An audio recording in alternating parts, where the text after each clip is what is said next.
On a Saturday night in Northern California, the Stowe family arrives to take in a concert. Nights out for the Stowes have been rare since March 31st, 2011, the day their brother, their son, was left permanently brain damaged by two Dodgers fans who attacked him at Dodger Stadium because he was a San Francisco Giants fan. He's doing as good as he can. Every day is a struggle for him. So it's a journey, and it's going to be a long journey. It's a journey made longer and harder by the fact that insurance will no longer pay for Brian to get treatment in a rehabilitation facility. He has had to move back in with his parents, Dave and Ann, where they and sisters Bonnie and Aaron now care for him. It's kind of hard because we don't get to be just his parents. We're his caregivers now. I've had a wonderful experience meeting the Stowe family.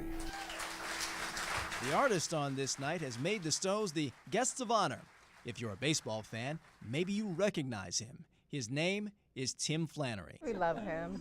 just mention his name brings a smile to our faces. Yes, Padres fans, that Tim Flannery.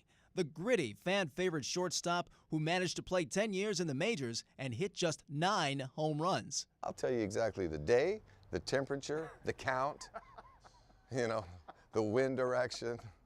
I didn't forget 9. Giants fans now know him as their very animated third base coach. We're watching his wild antics on third base, his arms going crazy. Like, that's our boy. My heart will always tell the story. Flannery is also an accomplished musician. He and his band, the Lunatic Fringe, have produced 11 albums.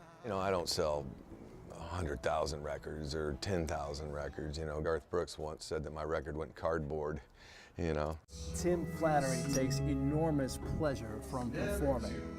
But tonight's performance is as much about purpose as it is pleasure.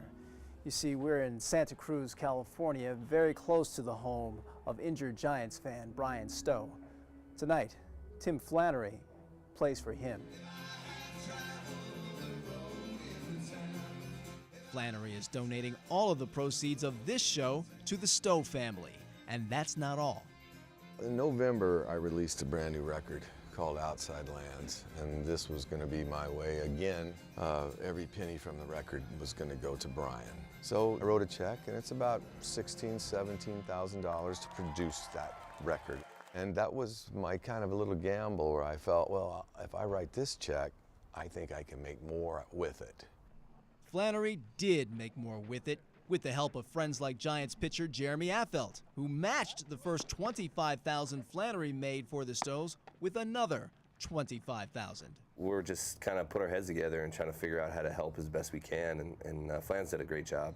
On this night, Flannery took the money he raised to Bonnie Stowe. Tonight, before this show, I carried $96,000 and laid it right in her lap. That sounds like a lot of money, but with the money that they owe, that probably keeps the lights on and pays the bills. But more than anything, it lets them know that there's people that still care. Life's gonna throw you hardballs, no pun intended. And you just gotta stick together to fight them. As the Stowes stick together to help Brian fight to reclaim as much of his former self as he can, Flannery vows to keep helping them meet the challenge head on. Whatever comes.